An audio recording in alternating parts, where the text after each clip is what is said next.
CID के season 2 में CID inspector Shreya अपने काम पे ध्यान दे रही होती है। अचानक उनको बम फट जाने के कारण उनकी मृत्यु हो जाती है। जब यह बात सीआईडी के सारे टीम को पता चलता है तो उन्हें बहुत ही अफसोस आता है कि वह एक जाबाज ऑफिसर को खो चुके हैं। सीआईडी के सारे टीम बहुत ही अफसोस की बात पर वहाँ पर दूसरी तरफ हमारे दया सर बहुत ही रोते हैं और सीआईडी इंस्पेक्टर श्रेया को याद करते हैं। हर केस सुलझाने की प्रयास करते हैं तो सीआईडी इंस्पेक्टर श्रेया की याद आती है।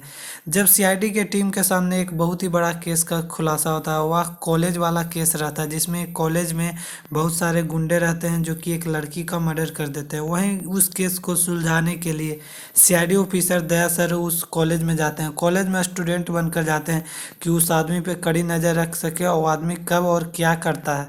सीआईडी इंस्पेक्टर श्रेया दूसरी तरफ एंट्री करती है कॉलेज में। किसी को भी पता नहीं रहता है कि सीआईडी इंस्पेक्टर श्रेया इसी कॉलेज में पढ़ती है। सीआईडी ऑफिसर दया सर की नज़र सीआईडी इंस्पेक्टर श्रेया पे पड़ती है तो सीआईडी इंस्पेक्टर श्रेया को देखकर सीआईडी ऑफिसर दया सर सीआईडी इंस्पेक्टर श्रेया के पीछे पीछे जाते हैं और सीआईडी इंस्पेक्टर श्रेया से बात करते हैं। सीआईडी इंस्पेक्टर श्रेया दया सर को नहीं जानती है, बोलती है कि मैं आपको नहीं जानती, मैं इस कॉलेज में भी पढ़ाई करती हूँ। सीआईडी ऑफिसर दया सर और श्रेया मैम दोनों के बीच फिर कुछ भी बात नहीं होता। सीआईडी इंस्पेक्टर श्रेया मैम पर नज़र कई सारे गुंडे की पड़ जाती है जिसके कारण वह सीआईडी इंस्पेक्टर श्रेया मैम को ही पकड़ना चाहते थे। सीआईडी ऑफिसर दया सर समझ गए थे कि अगला नज़र इस पे सीआईडी इंस्पेक्टर श्रेया पे है। मैं कैसे भी करके सीआईडी इंस्पेक्टर श्रेया को बचा लूँगा, उसके बाद हम पता कर लेंगे कि सीआईडी इंस्पेक्टर श्रेया है कि नहीं है। सीआईडी ऑफिसर दया सर सीआईडी इंस्पेक्टर श्रेया को तो बचाना चाहते थे और ढेर सारे गुंडे रहते हैं। जो सीआईडी ऑफिसर श्रेया मैम जब अपने कार में बैठती हैं तो वहाँ पर सारे गुंडे आकर उस कार में बैठ जाते हैं और गाड़ी लेकर भाग जाते हैं। सीआईडी इंस्पेक्टर श्रेया उसी कार में रहती है जिसके साथ बहुत ही ज़बरदस्ती करने की प्रयास करते हैं। दूसरी तरफ दया सर ये सब देख लेते हैं जिसके कारण वह बाइक से पीछे पीछे जाते हैं कि ये लोग कहाँ जा रहे हैं।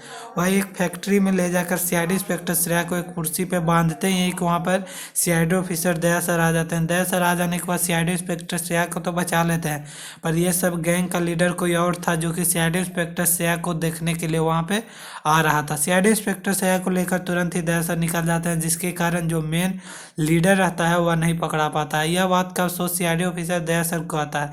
यहीं दूसरी तरफ सीआईडी ऑफिसर दया सर सीआईडी इंस्पेक्टर श्रेया को लेकर जा ही रहे थे। सीआईडी इंस्पेक्टर श्रेया बोलती है कि आप मुझे क्यों बचाए, मैं आपको नहीं जानती हूँ कि आप कौन हैं। सीआईडी इंस्पेक्टर श्रेया दया सर के साथ तो चल जाती है पर अगले दिन से सीआईडी ऑफिसर दया सर जैसे सीआईडी इंस्पेक्टर श्रेया मैम पर देखते हैं तो CID inspector Shreya ma'am police में रिपोर्ट कर देती है जिसके कारण सीआईडी इंस्पेक्टर दया सर को पकड़ने के लिए ढेर सारे पुलिस आते हैं। सीआईडी इंस्पेक्टर श्रेया अपने काम पे तो ध्यान दे ही रही थी, यहीं दूसरी तरफ सीआईडी ऑफिसर दया सर को यह पता ही नहीं चल पाता है कि सीआईडी इंस्पेक्टर श्रेया रियल है कि नहीं है। जब वो आदमी जो रहता है वो पकड़ा जाता है, बाद में पता चल जाता है कि सीआईडी इंस्पेक्टर श्रेया कोई और नहीं बल्कि वह रियल सीआईडी इंस्पेक्टर श्रेया थी। वह सारी सच्चाई बताती है। कुछ दिन जब बम फटा था तो मैं उस नदी के किनारे गिर चुकी थी और मैं कॉलेज में इसलिए आया था कि ये केस को सुलझाने के लिए, बल्कि वो जो लड़की मरी थी वो मेरी चचेरी बहन थी, मैं उसी को बचाने के लिए आया था। सीआईडी ऑफिसर श्रेया मैम की बात सुनकर सीआईडी ऑफिसर दया सर को फिर गर्व होता है कि यह एक जाबाज ऑफिसर है, मुझे इसे खोना नहीं चाहिए था। यहीं पर वीडियो समाप्त होता है। दया और श्रेया दोनों साथ में मिल जाते हैं और सीआईडी के सारे टीम फिर से अपने काम को पूरा करने लगता है। चलिए मिलते हैं किसी अगले वीडियो में, तब तक के लिए बाय।